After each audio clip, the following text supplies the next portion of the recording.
You can check out all the episodes of The Table of Truth on our website, www.tableoftruth.com.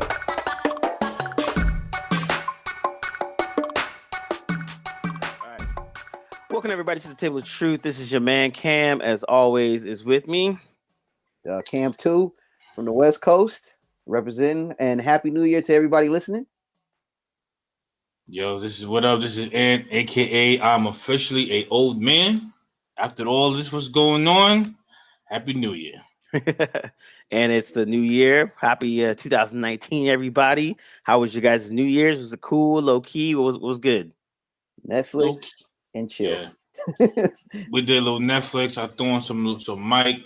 I threw on some. What's his name? Gigi. What's the guy named who's blind? Ray Charles. Threw him on and chill with the fam, yo. Kept it quiet. Yeah, actually, same. My girl was sick, so I was just taking care of her. So I actually kept it a low key situation. Wasn't that bad, but it actually was good because then I can kind of like work on my 2019 stuff and that kind of thing. Yeah. Mm-hmm. So like I did my every year I do my letter to myself. I am on officially on year 21. And so every year I write a letter to myself 1 year in the future, kind of give a gist of like fam, health, homies, love, relationship, life stuff, just kind of a check-in on just like everything that's going on. And then I wait until 1 year and then I open it up again and I can read it to see what was going on my mindset a year ago. And then I write and then I keep the letter going and I keep doing it. So I've been doing it ever since senior year of high school. Nice. And yeah, it's dope. It's actually dope. My freshman English teacher, she had us do it when we were freshmen, and she's like, "All right, write a letter to yourself in senior year in 4 years, what your hopes are, what your dreams, all that kind of crap." And I totally forgot about it to my senior year. Sure enough, the week I graduated, it freaking showed up in my mailbox, a letter from Cam, freshman Cam. Mm-hmm. Wow. And so I was like, "Yo, this is pretty dope." So I kept it going, and so I've been doing it ever since. And so now I'm like, it's actually pretty good because what happens is it shows a nice like snapshot of like what your mental was in the end of the year at that time, and then now you read it 1 year later. Some of your predictions come true, some of them don't. Some things you're wilding, some things you're like, oh shit, I was actually pretty on point with that. But it's a cool check-in to kind of see just where you're at. So it's dope. You wouldn't say that's like a resolution or anything. It's just nah. It's not even. I stopped doing resolutions like years ago, but I just like it because it's kind of a check-in to see where my mental is. Mm-hmm. And then 1 year later, I can kind of just, and then I hopefully, the hope is always that I'm always in a positive situation or in a good outlook at that time. So then if I'm not, then I can, check to take, hopefully I'm taking steps to get to the next level or whatever that is. Mm-hmm. So, but yeah, man. You guys got any like resolutions or anything that crap? Mine is not more for me. This year, I want to get my son into sports, swimming, wrestling, because I got a little squeezy football, nothing too crazy, but I need to put in sports now, unless my son will be a ballerina by next year. Yo, there's nothing wrong. There's nothing wrong with it, but I'm not training. I'm not training. Is a hard dance to learn. I'm not knocking it to all my dances, but I'm not doing no spins and stuff in the living room. I can't do it no more. My knees can't do it. So this year I just want to concentrate on the sports. I want to see if he can get hit, see if he likes it or not. That'll determine where I'm going. If you ask me if I want to get hit or dance with women. But you gotta mix it in. That's later. That's later. The two-step is later. And ask yourself this. Yeah. You can be in great shape, mad flexible, and you dancing with women. That's true. Women come to see you. I like dancing, and all of y'all dancers too. So he's in good hands as far as the dancing. He's in good hands. Yo, man, don't knock the ballet, man. Same with like gymnastics and all that. Yo, let me go back and they gave me the option, and I know what I know now. Back then, bro, what is the head ballerina? What's your name? No. The main. Yeah, newest one. Black lady. Yeah. She is gorgeous. I was like, yo, this is what I've been. I said that about cheerleading. You could get a scholarship for just doing flips. That's true. That's true. I might have to take that route with him, but I'm not gonna lie, that's a lot of pressure to have my son as a ballerina. I might have to explain that. I can't be on Instagram saying, "Look at my son." Why not? It's a new day, and you know what? And you think they laughing at Baryshnikov? He rich.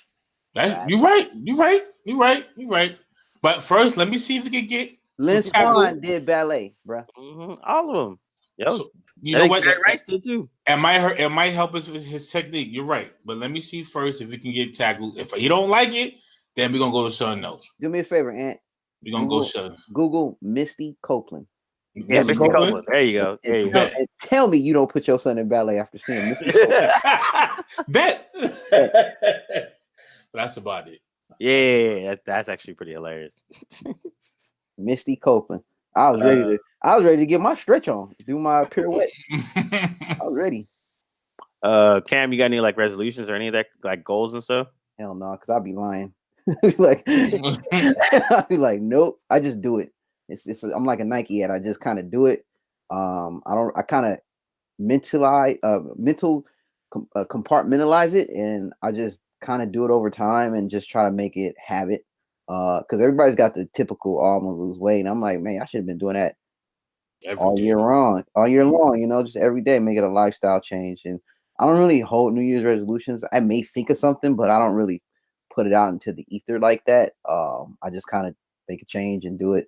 But I kind of do it before, you know, in the beginning of the year or the end of the year or whenever, and just do it and stick with it. But as far as like making declarations of resolutions, I really don't. I mean, I did get fat. I gained like 20 pounds after my competition, so I was embarrassed because you know, December is just all you can eat month. So I was like, man, this is not cool. But I'm not in my peak shape for competition, so I guess I'm just losing weight. But that's just all year round. I just take the month off to eat and get a little plump. But I gained too much weight. But that's just because I wasn't training or anything. But now I'm back on it. Outside of that, you know, general life statements. It's not, like I said, it's not a resolution, but you know, live your life to the fullest. Blah blah blah. Live happy, be happy. Do you know? So that's right. Yeah, pretty much. Yeah, I don't do resolutions. I do more goals and break things up a little bit.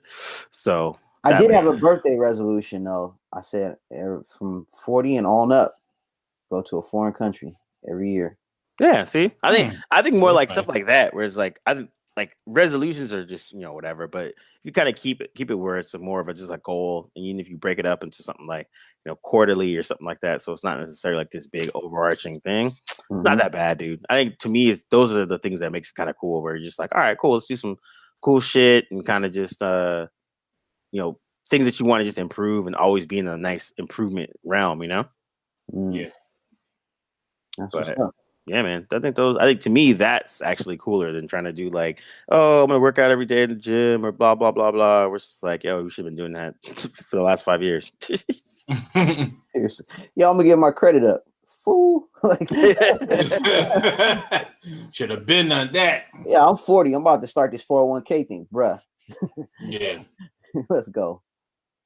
But yeah, nah, resolutions is hit or miss. I don't really do them. Some people do them, get motivated for the beginning of the year, but I always say you should be just making it a part of your life and just keep doing it. You don't have to make a resolution. You just make changes, subtle changes throughout the whole year. So yeah, man, you gotta be in that constant self-improvement. I think that's, to me, that's way more important, where you're like constantly self-improving, just be, you know, 1% better every day, or that, something to that effect. I think that's cooler than trying to do this whole overarching like big, oh, I'm gonna quit smoking. Or I mean, for some people it works though. Some people are just like, you know what? No knock against people who do resolutions, but you know, hopefully you stick to them. Yeah, pretty much.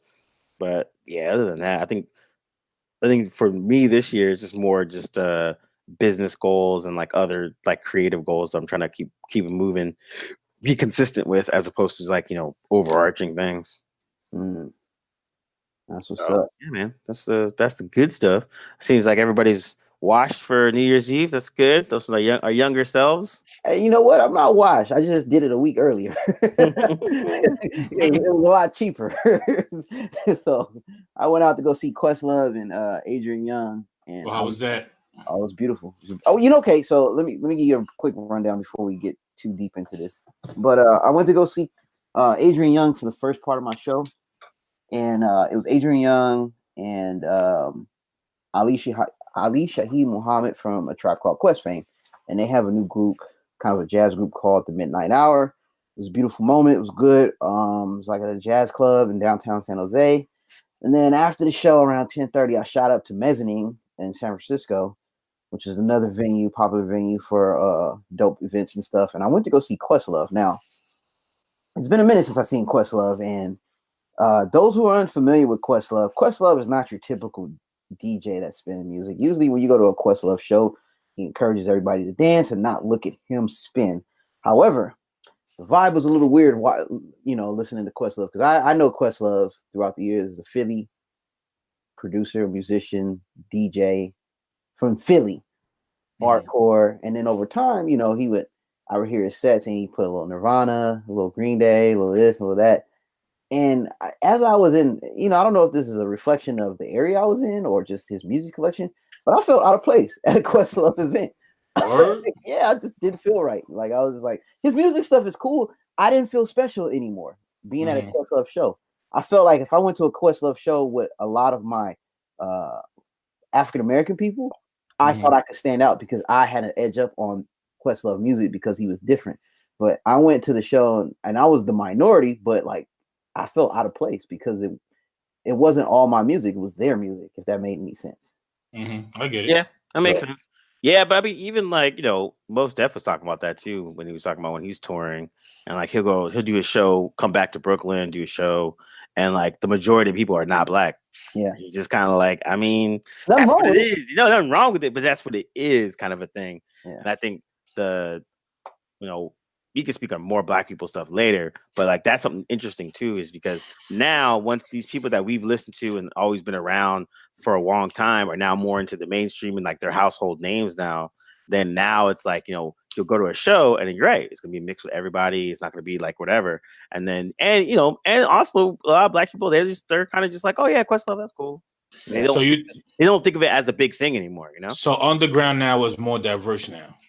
No, that's a misnomer. It's always been more diverse, but now there's less black people that are checking for it. So like you'll have your average black person will know more about a Cardi B and Nicki Minaj beef than they will about Black Thought's new album with Salim Remy. You know what I'm saying? Like that's kind of the norm now. Like most black people are on the overground trendy steez of stuff. That's just how it is, which is whatever. But so then when you look at the underground artists and stuff, you're not going to see a lot of black people there, even though it might be black artists still performing. And so they'll look at you like, oh, why are you going to freaking the Roots show? They're old, like that kind of that's kind of like how they'll look at it, as opposed to being like, oh shit, yeah, Mos Def, Talib Kweli, I'm down, I'm there, But then when you go there, it's mostly Asian kids, white kids, and then others, and then but then if you go to a Cardi show, it's a lot of black people plus everyone else, So that aspect of it after a while, because again, as black people, we create a lot of the culture and all these things that happen, but we're just as trendy as the next. We'll as fast as we create it, we're just as quickly leaving it. That's like I experienced that at the Roots concerts when we used to go. It was like that. That's when I noticed that myself. Like, oh shit. Yeah, man. Like you go to the Roots concert, you're a minority as a black person. Yeah. Like everybody goes to those things. It's not just black people, and honestly, most black people don't even go to the Roots concert. Like a few certain ones, but in general, I'm like, nah, that's not their thing. Yep. But let it be Cardi B or freaking someone else. It's flooded, front and center. The thing I'm gonna speak on Cardi B real life. The thing I didn't. She's still here. It's like it's wild to me. Yeah, that's why I say like I'm not a fan of her music, but I'm a fan of her hustle. And I think she literally has taken her small amount of fame and flipped it into more and more and more. So it's like that part of it, I'm like, yo, that's dope. Like that's impressive. But at the same time, it's like it's unfortunate that like in black popular culture, we look to people that to be these like role models or stars or voices, and it's like I'm not sure why. It's like we're like actively searching for people we could prop up to be a thing, and and where now Cardi B is that person. Before it was Nicki Minaj, before it was Beyonce. I mean, Beyonce's never gone away, but like those are those things that people like keep latching onto to kind of prop up as being like, oh, she's a bad bitch, she's doing her thing, da da da da yada yada yada, or like, the whole thing with her and Offset, like, that's a reflection of, black love and like, oh, he cheats on you, she take him back, blah blah blah blah. It's like, no, they're in a horrible relationship, they broke up. Then like, can we just leave it at that and keep it moving?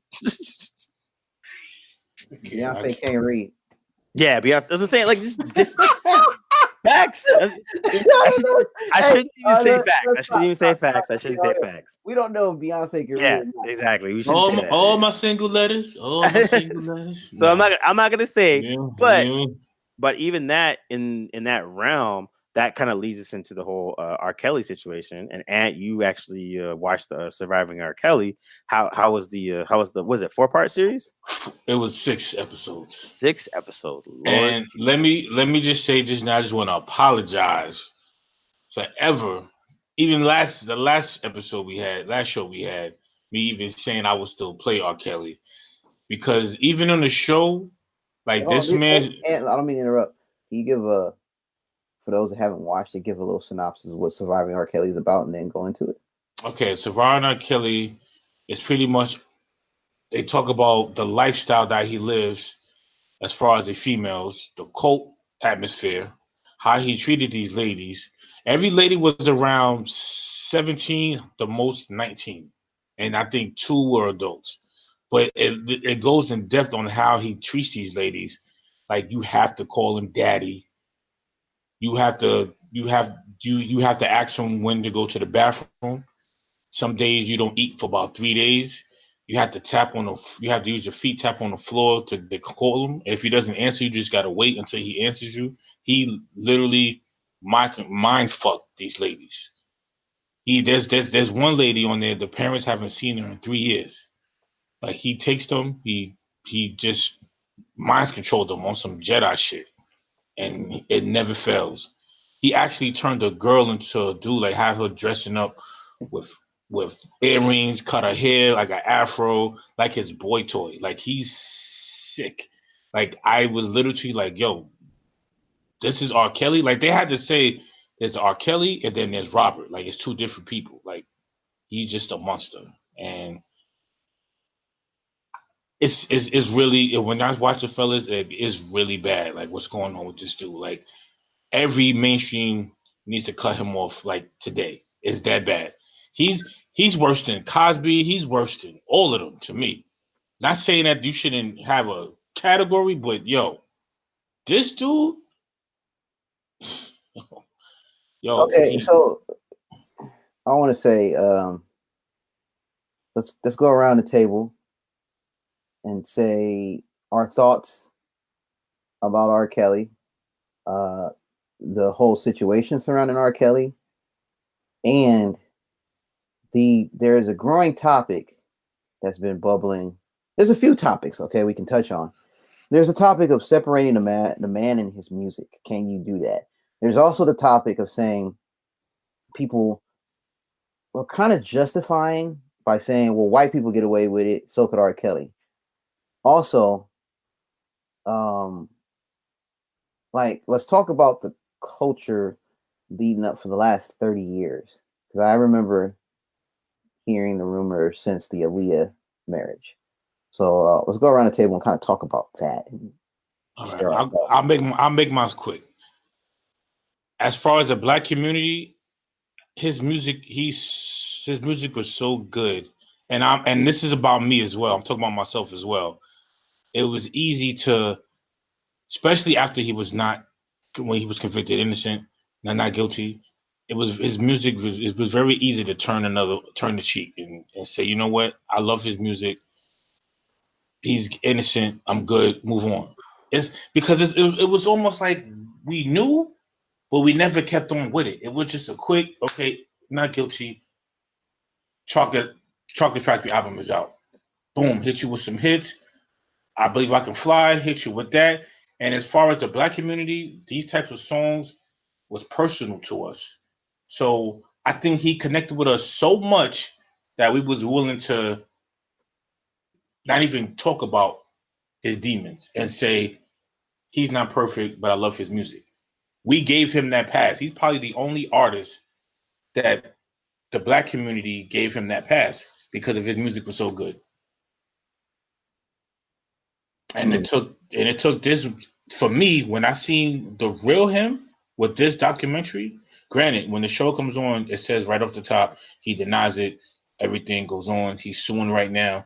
But what I just seen on this, I totally can not care for any of his music anymore.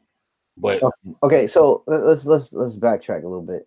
There's a couple things we need to touch on. Cam, I'm sorry. Did you have anything to add to that? No. I mean, go ahead. I'll get my piece at the end. Okay, so the thing I have, it's hard to wrap my head around this whole situation. We can preface by saying the signs were out there for R. Kelly having his illicit behavior with underage women. There's numerous references to it, all the way from the Boondocks, the rumored Aaliyah marriage, the stories, the infamous P tape, Dave Chappelle skit on it. So it was out there. Now, the question I'm trying to pose to y'all and to the rest of the people that's listening who will hear this is, why wasn't it done? Why was it ignored for so long? And why wasn't anything done about it when it happened? Because obviously, why mainly black people who celebrate this man's music couldn't let go of the music to vilify this monster, because he's in the same vein as a Harvey Weinstein. He's in the same vein as a Cosby. He's in the same vein as a Roman Polanski. He's in the same vein as any Jared from Subway. All these dudes. I can answer that. Go ahead. Before you start, but I just want to make sure I'm clarifying that we were unwilling to put him to the fire, and it seems like we just wanted to say, well, he makes great music, so we're choosing to ignore that. Correct me if I'm wrong. So I think it's a little bit different. So it's two things. One, I think this is the part that black people are struggling with. One is black people as a whole are not a monolith, right? So that this is what the cancel culture has been kind of bubbling for the last year in general. Like everyone has to feel the same exact way about something, right? So it's very interesting right now. Like this is thing. It's like, again, like you said, everybody know about R. Kelly and about his situations and all that. So now if you like R. Kelly music after you know all that, that's on you. And I think it's very interesting now because the documentary that came out, like one of my friends is a DJ, dope dude, and he kind of gave a whole kind of soliloquy, about 5-6 paragraphs, talk about, he was like, mea culpa, I'm sorry, shit, I didn't realize it was this serious, that kind of stuff. And he's like, I found it feel ashamed. And I thought that was kind of interesting because I understand where he was coming from, but at the same time, to feel ashamed as opposed to feel ashamed for liking a piece of music, but not acknowledging the shitty behavior of that human being is the thing that's kind of weird to me. Where it's like this, we were talking about this before. Can you like a piece of art and separate the person, the shitty person apart? That's Kevin Spacey's, that's the Harvey Weinstein. Like, to me right now, it's just a really interesting where like no one's denying that this dude's a shitty person. It's just that now we're finding out that he's even more shittier than you thought. So now, like you said, is this going to be enough for people to cancel him and not support him in any way? Like, are you buying his music, going to his shows and all that kind of shit? Now, the most interesting part to me now is like, I'm curious to see, why did it take this particular documentary for people to eventually be like, nah, that guy's whack, I'm never going to support him? Where I think before people were like, well, he's a shitty guy, but I like his music, so I kind of just, that's what it is. But I think now you're in a place where, especially on social media and like in public forums, like you have to say, you vilify him. I'm never listening to his music. I'm not, not supporting him. And so it's very interesting to see that thing to me, because I'm like, okay, you're a grown ass adult. You can pick and choose who you not listen to and who you don't. I think that's admirable. You told me, like, say, for instance, Cam, you don't listen to Kanye because he's been wilding. So this whole year, you're like, I'm done with Kanye. So that's my stance, and that's what it is. That's completely fine. You're an adult. You should be able to do that. You don't fuck with R. Kelly because you knew that from back, 10 years ago, 15 years ago, Chappelle Show. 97. That's what I'm saying. Like I'm saying, so you were already like, yo, R. Kelly's a piece of shit. I don't rock with him. Done. So it's interesting that, to me now, that it takes a documentary and seeing the pain and hardship of other women to convince you that this person is even shittier than you thought he was. And so, like, someone asked me, because, like, like, my favorite R&B remixes of all time is the Ignition remix. It's fucking my favorite remix of all time. Now, I'm an adult. I can actually say that's my favorite remix of all time of R&B Steez, and also acknowledge that he's a shitty human being. I can do both of those things at the same time. I don't have to be like, oh, that song's not my favorite anymore because he's a shitty human being. No, I'm completely okay with that, and I feel no shame nor guilt about it. I'm just curious about now that it's like people saw this documentary and they're like, yo, I can't believe this. It's like, it's just so horrible. He's a horrible person. It's like, dude, he's been saying he's a fucking horrible person for a long time. So why is it now, again, documentary is right in your face and all that. I understand that, but like people are so selective with who they rock with and who they don't. And it's so interesting to me that right now, because this documentary is right in your face and you're seeing the pain and heartache of what he put these women through, as opposed to believing 10 years ago, 5 years ago, like you said, 97, 20 years ago. So it's interesting to me where I'm just like, I'm not sure, like, how, like, I'm almost like, again, like, I'm glad that people are understanding how bad he is, all that, but I'm also kind of just like you're picking and choosing who you're canceling and all that kind of stuff. And what's the breaking point? Is it now that you've seen that he's basically a cult leader and has a harem of women? Was it before when he was pissing on people? Was it before when he married a 16-year-old Aaliyah? Like, what part of it is there your breaking point? I honestly think you have both of y'all have great points, but I'm gonna just add on. I think at the time back then, what made him get away with this is a lot of ladies.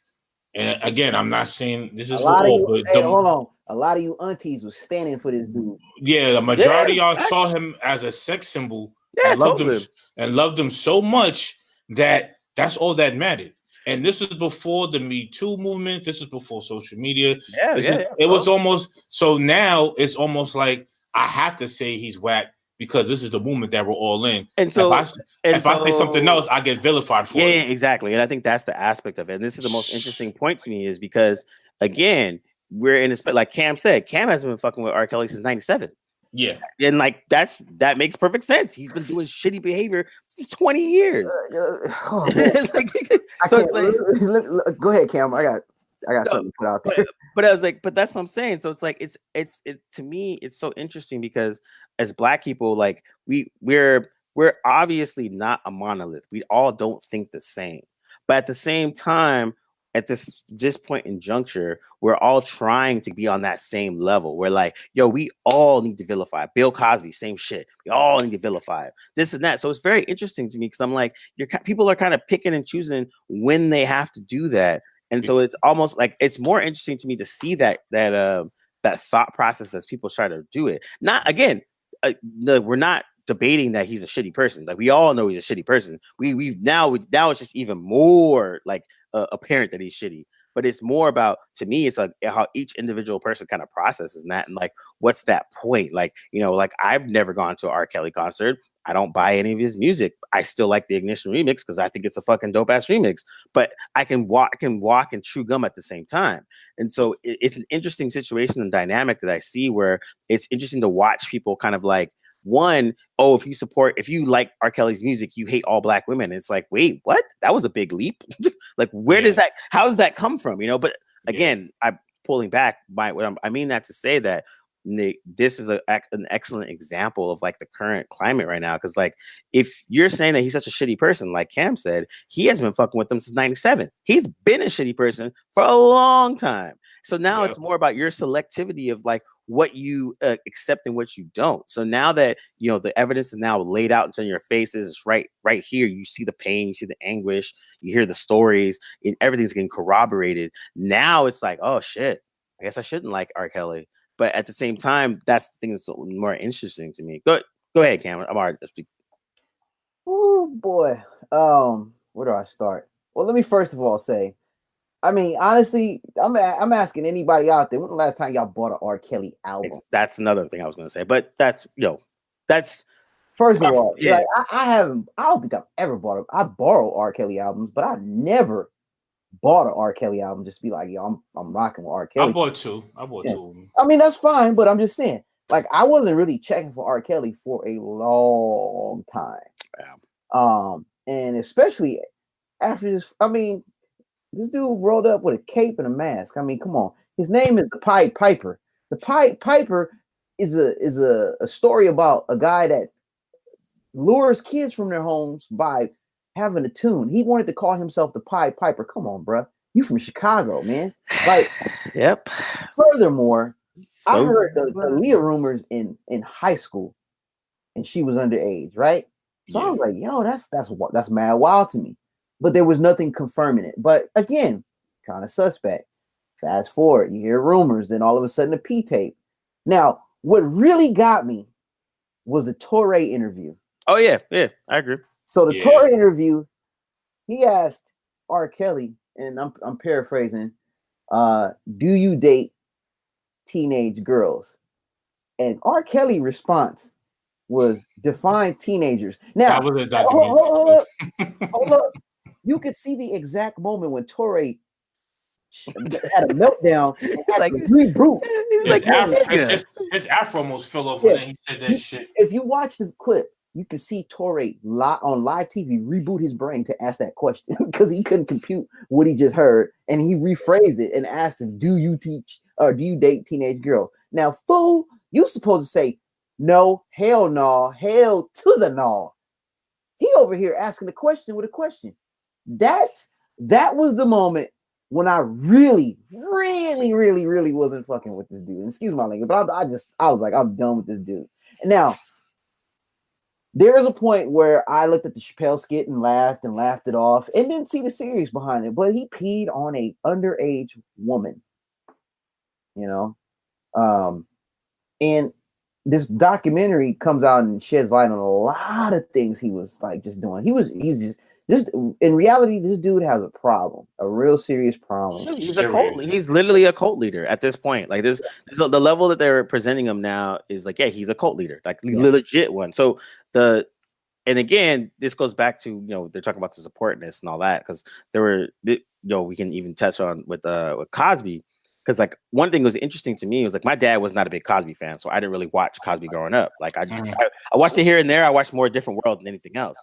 But it was interesting being around other people on the East Coast because in New York, a lot of kids went to they went to black colleges because of the Cosby Show and Different World.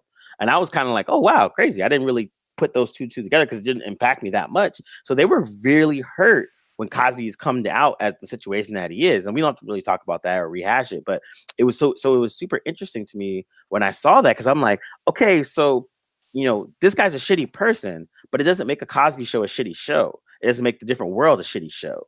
And so on top of that, just to finish it up, is like a lot of people went to school on like those Cosby scholarships and did great things. So like, again, you can condemn the man and this person's shitty, but then if there's outputs of things that he did that are positive, you can separate those two and be like, well, this guy's shitty, but I went to school on a Cosby scholarship. I'm now a defense attorney for, you know, low income, blah, blah, like a positive note. And those two things can be the same. And so that, I think this is the part that I think people are having trouble with. We're like the rocking and chewing gum at the same time. Like I don't, Cam. No, that's what I'm saying. But I'm saying, like, again, if I was a person that went to school, to college on a Cosby scholarship, I'm not going to feel bad because I did that. That's fucking retarded. Like, you're doing good with what you got out of it. Like, it came from a shitty place and you made it into a positive. So I think that aspect of it, that all or nothing aspect of it, is something that I think people need to reconcile within themselves. Like, I can do it, but not everyone can. And like other people be like, oh, well, you can't be fucking with Cosby like that. I'm like, yeah, so you're telling me now that the Different World is a shitty show?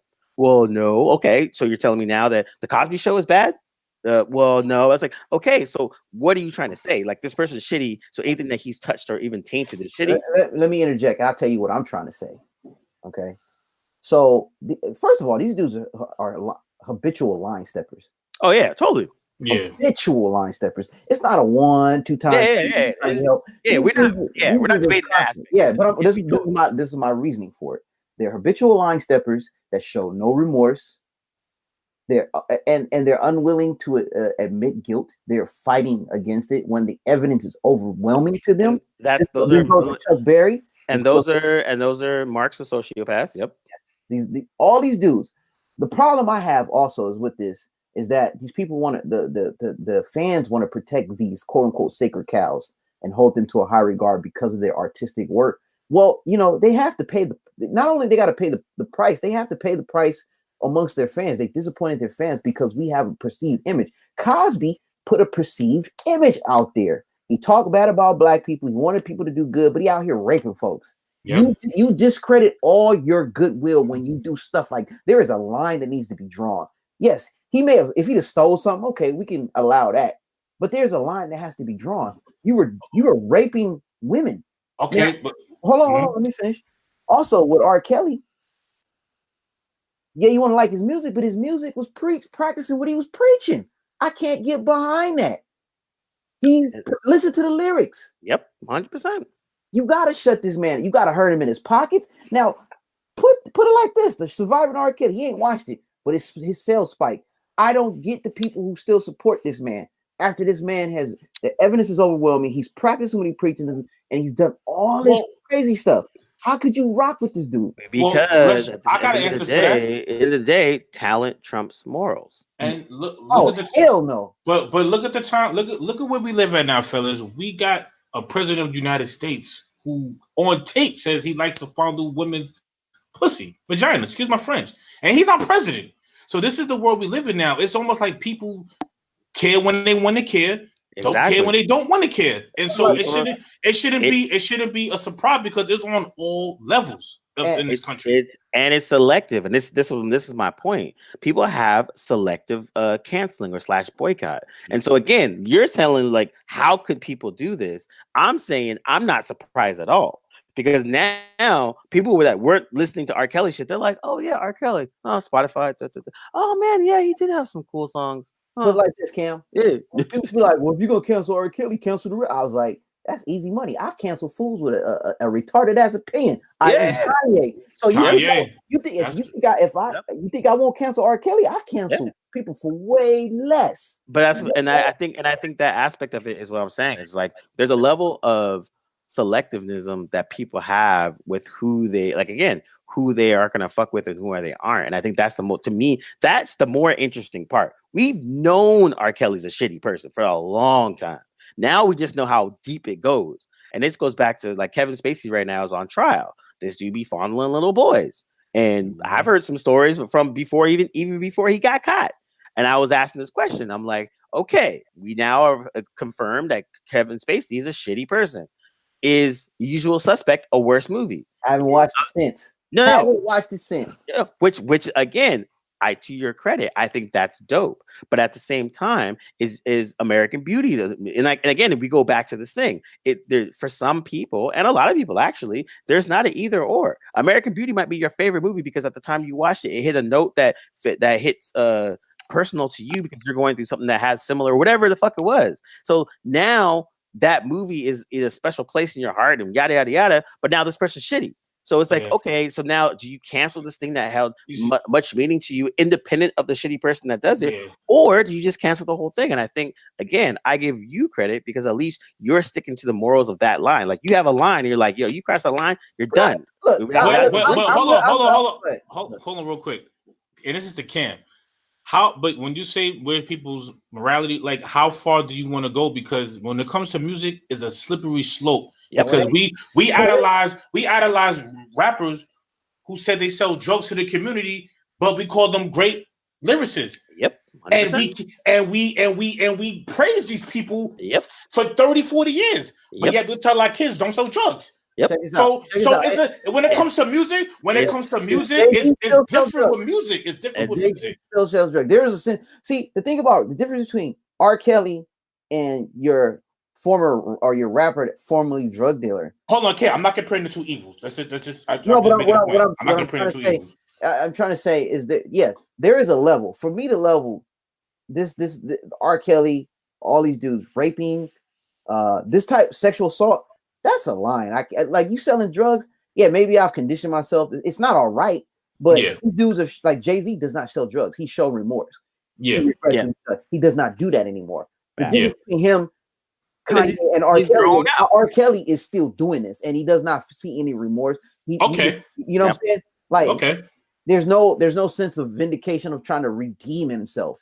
And honestly, and I think, and again, if he's has all the signs of a sociopath, there's not going to be any redemption or any remorse of that. And there's going to be an aspect of, and this is the other part too, where the part of shame culture and how things are in this current thing is people are looking for these people to show remorse to make themselves feel better. So say for instance, Kevin Hart scoring this whole thing with the Oscars, right? He said some lame ass gay jokes a couple years ago, whatever. And so he apologized at the time, and then after that he was kind of like, whatever, it's comedy, whatever. And it's interesting because more and more people want him to apologize, but I'm like, I'm not sure what do you want out of that person to apologize?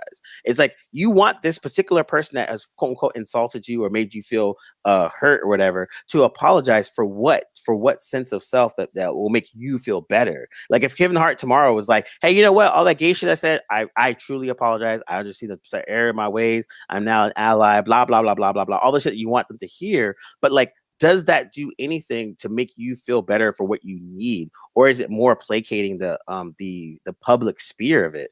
And so it's a very interesting thing to watch because again, Kevin Hart and the gay thing, that's a whole small thing, but it's more of a larger realm where like people want these public levels of shame and remorse to make themselves feel better. Like again, if I'm a hardcore R. Kelly fan, bought every album, went to all these tours, you want R. Kelly to absolve himself and feel shame and remorse so you feel better about liking this shitty person. No, I need him to go to jail. That's what I'm saying. But like, but actual real fans that are like that hardcore, they want him to be like, have some type of remorse so they feel better about themselves for liking this shitty person. So like, if we go, put it like this, let me speak on this real quick.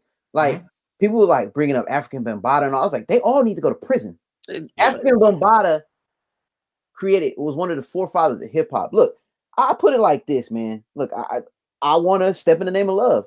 I want to watch Theo go to college. I want to B-boy to Planet Rock, but I cannot do that now because these dudes crossed the line that should not be crossed at all. They molested kids, they raped women, and they sexually assaulted and just did stuff that's not appropriate.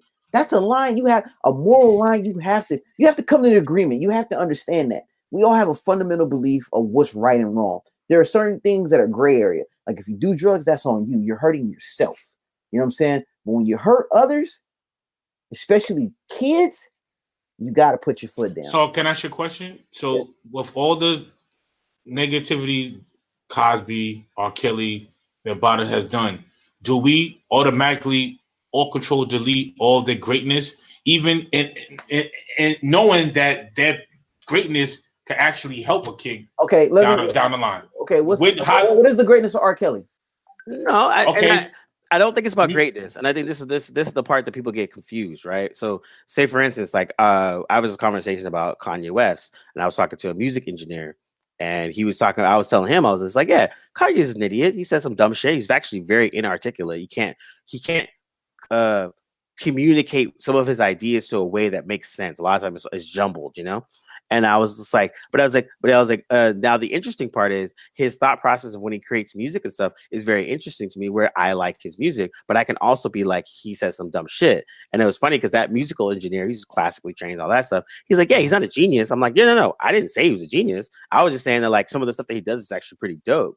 And I'm like, so I think like Cam says this before, we throw around, especially in the Black community, we throw around the word genius way too much and greatness way too much because it's just when people in the Black community, when we say genius or great, it's almost like saying they're good because we say it so much that it's almost lost the value. Like Prince is a genius, like those people, but like we always throw these words around, and like not to say that like the music that R. Kelly made was at a certain level, but it's like we throw these words around that are meant to be for people to elevate at a certain form too easily. So like again, going back to it, like R. Kelly's body of work as an R&B artist and the stuff that he's worked with other people, things like that is incredible. Again, no, I will say that it's incredible. I think like I Believe You Can Fly, that kind of shit. Now, at the same time, as Cam said, this dude has a whole harem of fucking chicks, and he's a cult leader. So now, where is your line? Is talent trump morals? Are you morally like, yo, can't fuck with that dude because that dude's a shitty person? Or you're like, damn, stuff in the name of love is so good. I don't know. So again, this is what I go back to my point was like, I think it goes to the individual as like, where are you out on that spectrum? For Cam, there's a line, you cross it, you're done. End of story. Kids and raping and sexual assaults, this is done. Dude, look, let me put it like this. If they ever bring a member of Wu-Tang, you know how hurt I'll be? Do you understand? You'll be crushed. All them albums I have going to the shadow realm. Boy, it's a cold day in hell where I have to throw all my Wu-Tang, all of it, gone. They ever pull some shit like this. But it'll hurt you though. I'm sure you'll be stressed out. But that's not the point. But that's not the point. The point is he has the moral fortitude to be like, you cross this line, I'm done with you. And again, in the Black community, again, we're not a monolith. So because we're not a monolith, we all think the same. There's gonna be people that don't have that same feeling. And I think social media compounds that aspect of it where, you have your Black Twitter and all that kind of shit, the cancel culture and all that dumb shit. But like there's this weird like everybody wants everyone to be on the same level of this. And I think the nuances of certain aspects are not being shown. And I think like, say for this is like John Legend, they're like, yo, John Legend went on it. He was like, yeah, that fool's a piece of shit. Of course I went on there and said he's a piece of shit. Like, and he was completely fine with that, which makes sense because he was like, I've been saying this guy's a piece of shit. I'm going to be on tape saying he's a piece of shit. Yeah. So and I was like, add on to that too. What kills me is that one, there's a few things. This behavior was allowed to go on far too long. Why wasn't he put on trial for this type of behavior? Yeah, but to put on trial, you got to do a lot of things and do those things where people have to come out to you. You shouldn't have to put official charges. There's been a lot of payoffs. There's been a lot of watch the documentary. It explains the documentary. This is what kills me. So I heard some snippets from the documentary, and the people saw this behavior and they didn't report it. Why? Yeah. The parents were there. Why? To me, Cam, I think money came into play. I think personally, a lot of people got paid off. They had to. Look, there's a story of him, a weird story of him playing basketball, right? And it was like a little park league, and it was, artists and industry guys playing basketball. And R.Kelly had 4 of his homeboys plus him made 5, right? They told him, this is how weird the situation is. This is just a situation about R.Kelly. They said he would play basketball and they would be on a 4-on-1 fast break. R. Kelly lagging behind. They would wait for R. Kelly to come down, give him the ball to make the layup. He was the only one scoring. What kind of Yeah. Yo, they say he was, to him, it was like he could not be touched. Like he was God in his eyes. Like you cannot touch him. All those things come back to being a cult leader. Yeah. And so again, the part that Black people in general, or as a whole monolith, I keep saying it, is not understanding the type of behavior that cults have. And so now that you hear these stories, you're seeing it. And like, if you're from the outside that, don't know anything about R. Kelly or R&B, which is almost impossible, but whatever, you're just like, oh, that's a cult leader. That's what they do. And so now it just happens to be that this cult leader is in the public's fan and is beloved by the gist of the people. So that's the part that Black people are trying to struggle with, because they're just kind of like, I love his music, but he's a fucking cult leader. If he's not a genius, he sure is the number one bamboozler of all time, because he bamboozled, fooled millions. Man, look, R. Kelly he made R&B songs. What's so great about that? Whatever. Meaning that even with all the stuff that he's done, I Believe I Could Fly made you delete all the shit that he's done based off of his music. And he keeps bringing out more music and more music and more music and more music. It ain't that hard to let this dude go. Apparently it is hard. Apparently it was. I don't understand. I just don't understand. Yeah. But again, that's what they gonna say. Oh man, but his music, man. Exactly. But again, I go back to the same thing I said before. It's the monolith where it's like, unfortunately, in the Black community, we have this weird messiah complexes where we want to elevate certain people, usually it's fame, music, athletes, to a level of deity level or a level of leadership that's not deserving. And we're always looking for this weird Malcolm or Martin type of figure in every popular figure that we have, whether it's a Beyonce, whether it's a Michael Jackson, whether it's a Prince, whether it's a Denzel, whatever it is in our small community as a whole. For odd reasons, we want to have these, like a Kobe, a LeBron, or whatever, the GOAT, the greatest of all time, Janet Jackson. Like, it's a weird sense where I'm like, to me, and again, this goes back to me growing up in a multicultural environment. I didn't really care about those things because it was kind of like whatever, and just the world is mixed with a bunch of everyone. But for other people that are, in a situation where they only hang out with black people, they only grew up with black people, like there's certain aspects of stuff that we just don't have that aspect. Like Yo, in so I see, that's why for me it's curious to see it where like it like Cam says, there shouldn't be a struggle. R. Kelly's just a piece of shit. You're canceling that dude. But for other people, they're kind of just like they look at all the memories they had with the music that he created or all that kind of shit. And so there's a level of exactly. So there's a level of deity. Like come find out, Beyonce is fucking did something horrible. And I think I have a feeling it would be the exact same situation of how. What? Who you telling? You know, this remind me of? This remind me of the O.J. Simpson trial, the show.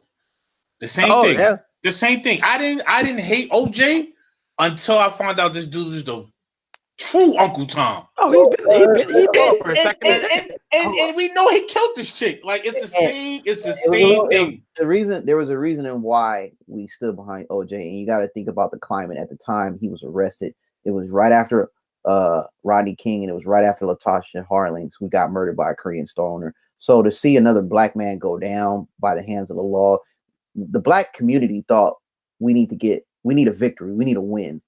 We didn't understand, like Cochran did a lot of things to put OJ to make him look like he was part of the black community. But we didn't find out because we weren't close to the situation was that he wasn't associating himself with the black community and black people. And that's how I felt with the R. Kelly thing, though.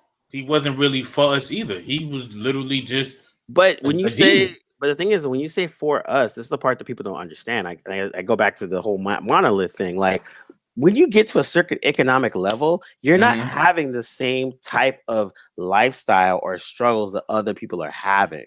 And this is the part that I don't understand why. And again, I say this all the time. I don't get how black people look at a rich black person and think they are the same. Besides our color of skin, we don't really have similar situations. And so when Kanye is talking about being in Calabasas and buying property of land and building an artist commune for other artists, they can be creative. Your average nigga on the street doesn't understand what the fuck he's talking about. And so again, it's such a weird thing where we try to see ourselves in these celebrities or these singers or these like athletes when in reality they're so far removed from that shit that they're not the same. Now they might have came from meager beginnings and all that kind of shit, sure, but there's a certain level. Like people talk about remember when Jay-Z was dancing in Soho with the white lady and drinking fucking tea and shit like that, and I was laughing because I was like, yeah. That makes sense. That's Jay-Z's life now. This nigga's not on Marcy Projects in the corner hanging out and shooting dice. Like, this dude's worth like a $500 million. Like, he's gonna be in school hanging out with artist people. He's worth $1 billion now. But that's what I'm saying. So it's such a weird thing where weird to me anyways, that people look at these celebrities and these people as themselves. Like again, Cardi B, women really love Cardi B because they love her fierceness, how she's unapologetic, blah, blah, blah, blah. But it's like, but she's not you. Like she's Boricua, she's actually Afro-Boricua, but it's like, there's aspects of it that like people want to see themselves in these celebrities. So when they fall or they falter, this is how they feel. And that's why it's hard for them to let it go. And so so it's deeper. It's way deeper. It's like same with Cosby. People looked at Cosby as a father figure because whether they had a father there in their time or maybe their father wasn't that great or whatever the fuck it was, but they looked at the Cosby Show and how Cliff Huxtable was as a father that they wanted. And so when he falters, it personally hurts them because they literally thought of him as a father figure. And now this father figure has tumbled. And so that's those aspects of it. It goes deeper than just like liking being a fan of the music or a fan of the show. It's like the people internalize these people almost, like I said, to a deity level. So that's why it's surprising to me that it's hard for people to quote unquote cancel them because they don't look at them as just an artist or just or whatever. They look at them as something more than that. And that's why we get into these weird situations. Yeah. Yeah. But like you said, the people who still supporting R. Kelly, you lot disgust me. Yeah, that's crazy. And also, I laugh too because my other thing I would say is like, what's the level of support? Like you said, like you have never bought an R. Kelly album. You never, went to an R. Kelly show. You've not purchased anything that would monetarily, support R. Kelly or like any of that situation. Like I'm a DJ, right? I'll play Ignition Remix, probably the only song I play out of all of it. Although I like a bunch of other songs that he does. But anyways, what quote unquote support? What does that mean? Like I heard a comment on Twitter where someone was like, "Well, if you like his music, you hate all black women." And I'm like, "What the fuck? Where does that come from? How did you leap from I like this one song to I hate all black women? Like, where's that leap in logic that goes it?" And so so these things where I'm always so curious to see how we're gonna process it and how we're gonna go with it. And again, just goes back to it. R. Kelly's a shitty human being. We all know this. Now we know he's even more of a shitty human being than normal. Hopefully, this documentary will lead to court cases and shit that will actually hold him accountable for all of his crimes. But again, we've seen in most things, maybe not, don't know. But again, I'm just curious to see how people will reconcile this and where and will they go with it. So again, man, it's an interesting thing for Black people as a whole to deal with, because I'm curious to see how they're wrestling with it and where they go, because I think this really either or and all or nothing thing is gonna be super interesting. And I will say this: if the y'all playing him, it will be on the low. Nobody's gonna be playing him in the car blasting "Step in the Name of Love." They'll be playing that on with headphones on at the gym or in their house, cleaning up, and that's gonna be that. Yeah, that's how it's gonna be. We'll see, man. And again, like you said, like R. Kelly's listens and spins on Spotify went up when all the shits that came out. So again, people say it's the same thing. Like Trump is a good example. Like a lot of people didn't want to claim Trump the run up because they didn't want the backlash. Then Trump won, and then right after, I voted for Trump. What? Blah blah blah blah. And so it's like that's the same mentality. Whereas it's like Cam said, how are you listening to R. Kelly if this fool is fucking raping chicks and has a fucking harem and he's a cult leader? But then at the same time, you look at the spins and look at the numbers, because Spotify took off R. Kelly on any playlist that they have. Like they didn't take his music off, but they didn't promote him. They didn't put him on the front. They didn't put him on any of their Spotify approved playlists. Yet all his spins got more listens. And they have business trying to make money. They don't have morals. I'm talking about the people that's to rock this dude. I'm like, why you want to listen to a dude that like rapes underage kids and tortures them and puts them through hell? Like, what kind of like why would you support that? And they'd be like, how do we not support it? Don't buy his music, don't stream him, hurt him in his pockets, make him suffer. If he's not going to go to jail, we're going to make him suffer by not listening to his music. This dude is not in jail. Nope. And the biggest crime out of this too is RCA, his record label. Don't tell me they didn't know. Don't tell me a lot of artists and celebrities didn't know. Oh, so yeah, that's another thing. They knew. They rock with him still. They chose to ignore it. And they keep it. Dame Dash said, "Oh, I knew something was up, but you was in the Fiesta video." Yeah, that's what I'm saying. So it's almost like it's so many people in the blame that looks bad. That's going to cover up right now. But keep a low profile. I'm not even going to touch the subject. I might not even come out for a while until this dies down. But again, that's what I'm saying. So it goes back to the morals versus talent, and like you said, it's a business. So again, people want to be up in arms about morality and this and that, but at the same time, it's a good, like I go back to Trump, good example. How many evangelical pastors and priests are all up at the White House because Trump's their dude, knowing this nigga is literally the worst and most anti-Christian ever. Yet they sure are in the White House talking about how Trump is going to deliver us. We should pray for him and bullshit this and that. But it doesn't matter because he is advancing the agenda that they want, and same with the all the stuff. So again, as Cam was saying, you would hope people would be on the level of Cam in terms of having that moral line. But in general, no, most people aren't.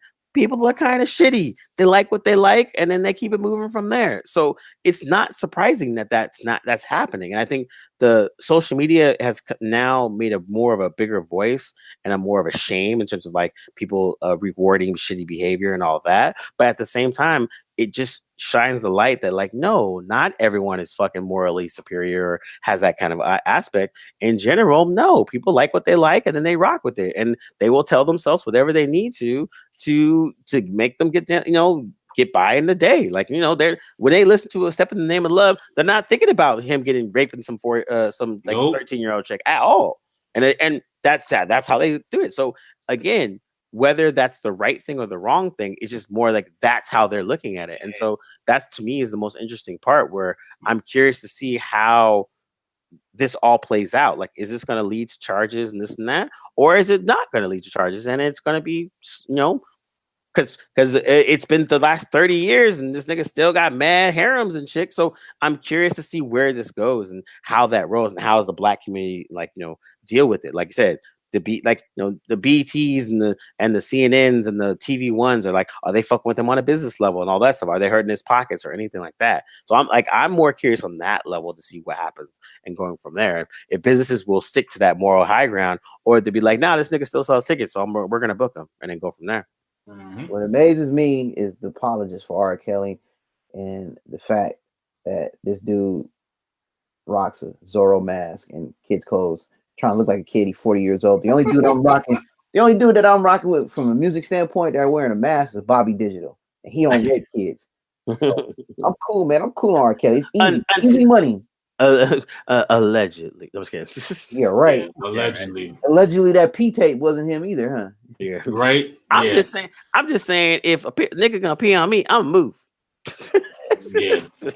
Boondocks. But yeah. But that's. But I think, like I said, it's again. I'm just, like I said. I'm curious to see what happens now. Like, that's all I'm saying. Like, there's certain people that never fuck with R.Kelly for the longest time, like Cam and other people, and there's other people that still did, and now people are doing that mea culpa. Like, I don't feel the need to do a mea culpa, or I feel shame, or any of that dumb shit like that. It's just like, yo, you're a fucking grown ass adult, dude. Either own it or don't own it. If you're not gonna like R.Kelly, then don't like R.Kelly. R.Kelly got a lot of us, man. There's a lot of barbecues with his songs, two-stepping, weddings, reunions. So a lot of people who gonna come out and start complaining with him, just remember what you was playing all these years. So you're right, kid. All of y'all right, man. Like, it's just, but starting now, it should change. I don't want to hear, yo, let's throw this music on a barbecue, a wedding. No. Like, we know everything now. But I think that's the stand. So, like, say for instance, like one of my friends, I DJ for him, and he was like, yo, you know, he actually didn't say anything. He was like, yo, when she did, he's like, all I asked is you just don't play R.Kelly. I can't rock with that brother. And I was like, all right, cool. Yeah, there's a plethora of R&B people out there. Yeah, exactly. Like, it's no thing to say, like, oh, don't rock with them. Just like the One Gotta Go, and they got R.Kelly. It's easy. Yeah, there's a plethora of artists out there you can listen to without having to listen to Robert Kelly. Yes, he had some hits. Yes, he was a pinnacle of the 90s R&B movement. Yes, 2000. He was that guy. But we gotta let that go. Like I said, he crossed a line you should not cross. That's it. I don't have to listen to his music anymore, because the dude, one, hasn't been punished, and he's still roaming around free, promoting music, and he feels, like I said, he feels no remorse, and he's gonna sue. This documentary came out with all the evidence, and he's still got the nerve to sue back, even though it's sue back in federal court. Because if you're at that level, and you're at that level of sociopath, like, what are you doing wrong? Like, you expect all this stuff. So again, this goes back to people feel like these people have the same morality that they have. Like, go back to Trump, same shit. Trump is a narcissist. And so, like, he will lie as much as he wants, and he'll never admit to anything, and he'll never have remorse, because that's what he is, and that's how he is. So, so the public shame that people want him to feel is never going to happen, because they're not going to have that understanding. If R. Kelly is indeed the leader of a cult, like all these aspects are saying, of course he's not going to have shame or remorse for that. He got people around him. He got his harem of homies that he chills with that allows him to be who he is. He has his bitches that he has or whatever. So it's like, again, we're looking for these people to have remorse and shame where they're not going to have that. And so now I'm curious to see again where the black community is going to rely on that, where we're like, no, we don't rock with that. You're over, no. So that's what, to me, where I'm at. Like, I'm curious to see where does this go now? And I think that to me is the most interesting aspect of it, because again, like you said, how come this dude's not in jail? How come there's no charges? How come there's no this and that? Like, the public shamings and all that. They were building a court case on Harvey Weinstein for years. and so in New York, and then now that all this started to come up on a public face, it gave them the extra ammo to be able to actually charge this dude with some stuff. And so that's how that kind of run. So I'm curious to see what's going on with the, on the R. Kelly tip and what's going from that aspect of it. He got to go. Yeah, he gotta go. But yeah, it's that went a little longer than we expected. We didn't want to get all, but those are those interesting things where like this is what's been talked about in the Black communities right now, and no, which is crazy because there's fucking million other things going on in the world that are way more important. But this is what this is the biggest topic on the water cooler. I'm gonna call it right. They call it that. Yeah, all this talking and we didn't even talk about my man Young Joc, which is way more serious. No. Wait. Before we switch gears, before Young Joc, we have to talk about Usher because Young Joc crawled so Usher can walk. But see, wait a minute. Now let's be fair. In the 60s, this is the style of haircut the young brothers used to have. And they permed their hair. They styled it like white folks, whether it was to the left, whether it's to the right. Malcolm did it. Freaking James Brown did it. Temptations did it. Everybody did it. Everybody did it. But now we're in 2018, 21st century, and Usher comes out, got the hair on perm. We ain't rocking zoot suits and singing Babalu. We out here looking like, bro, we looking like the Hughes brothers out here tap dancing. Yeah, looking like Calloway out here, hidey ho. What is going on, right? First of all, Conk. You're gonna have a lot of young black males in the hospital burning up their scalp. That's number one. Like this, you got certain females that can't do their hair. Now you're gonna have kids out here. I mean, why they got Young Joc and Usher looking like Ricky Ricardo out here? Like, what's going on? What's going on? Why? Like, first it was bleaching, now it's this. What is going on? This is a Houston rapper. I don't get the fixation with making your hair look like something out of the 60s, like he was rolling with Malcolm X when he was going by red or something like. What? Yeah, you're right. Like, what's going on with our hip? Side note: a TV show starring Malcolm X as Red, and the years before it became Malcolm X would have been super dope. Just saying. Go ahead, keep going. Listen, again, with disclaimer: nobody get offended but I will say this, man. Yo, guys, y'all, you're a man, yo. Men, like what Morgan Freeman would say, like men. God damn it, like yo, certain things you cannot do.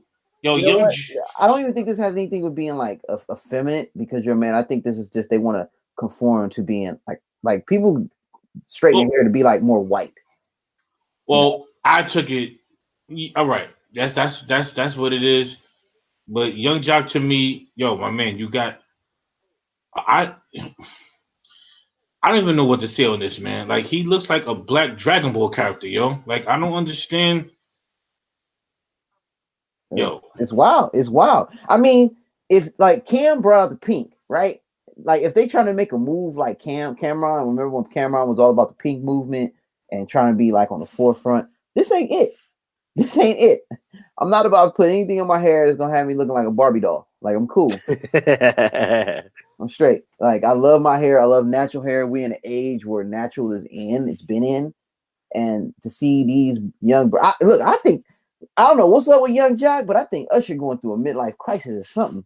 Nah, I think Joc is going through it worse. Yo, Young Joc is the equivalent of Sammy Sosa, but with his hair. He looks like a Jaded Pickett, Nia Long, all in one. Like, yo, he got his. This is something that it takes about 3 hours in a hair salon. Literally,